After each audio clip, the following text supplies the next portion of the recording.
Hey guys, it's Sunday, so it's time for my mental health vlog. First, I want to wish everyone a happy new year. 2020 was a shit show. I think everyone can agree to that. So here's hoping that we can all work together to make 2021 a better year. Doesn't have to be a great year, just better than 2020. So life returns to normal tomorrow, 5-day work weeks. We haven't had that in a little while, so I'm excited for work to be busy again, and I'm excited to have something to do during the day instead of just sit there and stare at my computer and wait for work to come in.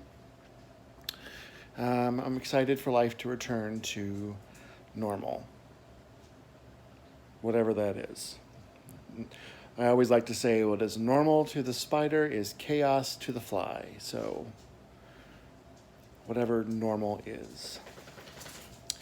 Um, Pretty decent week. Worked some weird hours this week to cover for one of my coworkers who was taking some time off, so worked late on Monday and Tuesday. Had my meeting Tuesday night. It was a good meeting. Um, on Thursday night, New Year's Eve, we went over to our friend's house and just had a really small, intimate game night with some sparkling cider since they don't drink, and and that was about it. And we watched the ball drop a couple times and for different time zones, and played some card games, and came home and crashed. And that was a relatively uneventful New Year's. It was nice to give my boyfriend a kiss on New Year's at midnight. Though that was nice. And yes, I did call out Jumanji. You know, can't why not? It's got to help. Can't hurt. Um, Friday was off, so I went. My boyfriend and I went and got a massage because I have been hurting in a couple of different places. I've been locking my. I've started using my CPAP machine again. Ever since I've started using my CPAP machine, I find myself clenching my jaw a lot. And what that has done is it's locked up a whole bunch of muscles right down here, which is starting to affect my shoulder and my arm. Getting old sucks. So went and saw a massage therapist that I've worked with before who bruises me. She really does. She bruises me, but I know that when the pain from the bruise goes away, the issues will have been resolved because she is a miracle worker. I saw her once when my back went out. I couldn't even stand up straight when I went into the massage place, and I walked out standing up straight. So she's a miracle worker. She hurts like hell, but she's a miracle worker. So that was some self-care I definitely needed. Um, just because I was having some issues. I was having some issues with my hip, and she worked on that, and she fixed that as well. Um, so I was very grateful. We had a friend that had some credits at a massage place, and she let us use them. So the massage only cost like $10 plus tip. So I was very grateful um, that we were able to use that. Um, Self care is nice, but self care is expensive sometimes.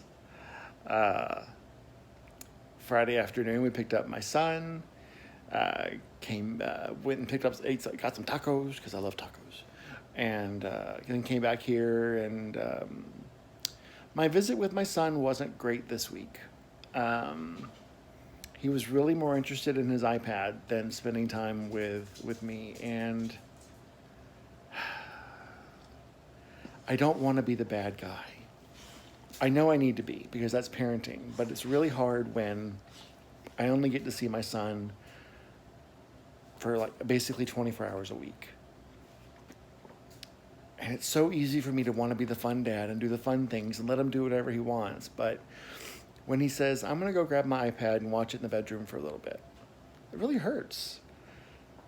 I don't want to force him to spend time with me, but I want him to want to spend time with me. So that really kind of got to me this weekend. And of course, my ex is like, you gotta put your foot down. You gotta tell him what he can and can't do. And I guess I'm still finding my footing.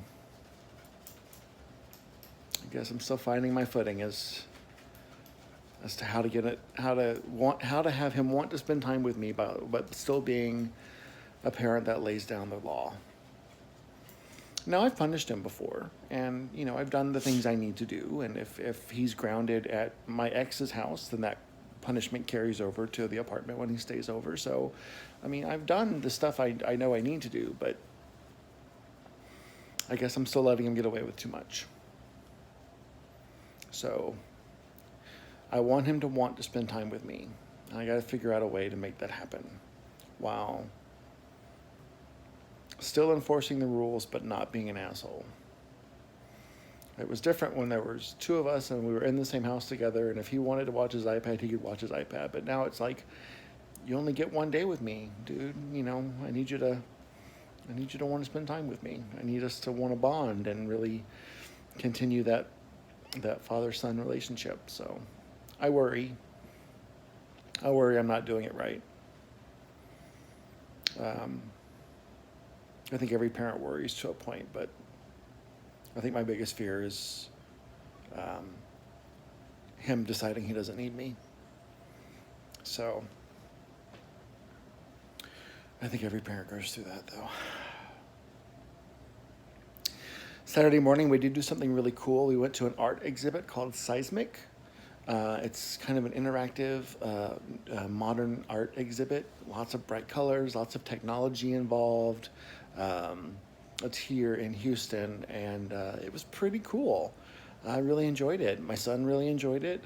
My boyfriend got us tickets, and we went, and it was really kind of cool. And I really enjoyed seeing my son kind of interacting with the exhibits and being involved and seeing things that were pretty cool. And it was nice to see him kind of open up a little bit with that. It was only about an hour, but it was a good way to spend an hour.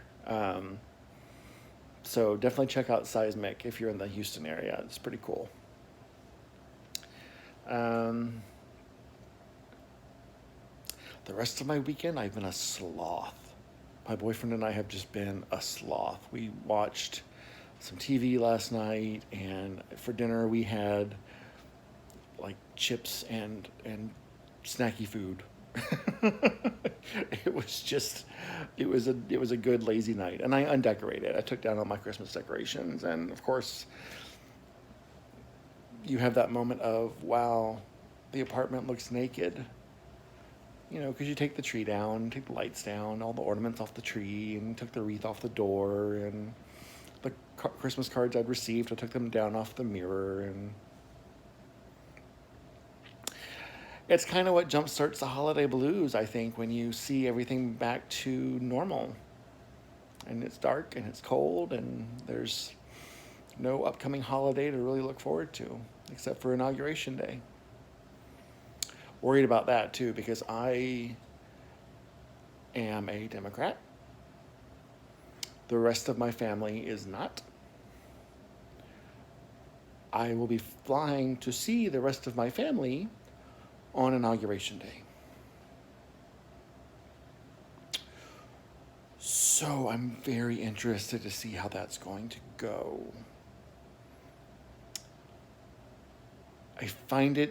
I believe it will be very hard to not talk about politics while I'm there this time, but I'll be there for my sister's wedding. So I was hoping my son could go with us so he could see, his aunts and grandma and grandpa and whatnot. But with COVID numbers being as high as they are, it's just, I don't want to risk it with him.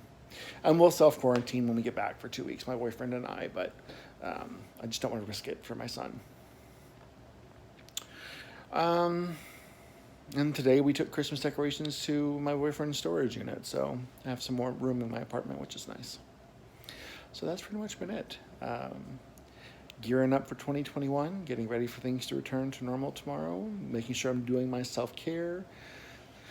It's a good time of year to do your self-care. It's a good time of year to do some self-inventory and see where you are and what you would like to accomplish and what you would like to be in 2021. If you want to do resolutions, do resolutions. I say just set goals and work towards them. That's what I'm going to do. All right, guys. I do wish you all a very healthy, prosperous, safe, happy 2021. Check on your friends. Remind them you love them. Check on your family. Remind them you love them. Check on yourself. Do your inventory. Do your self-care. Remind yourself that you love yourself. It's very important. And I will see you all next week. Bye, guys.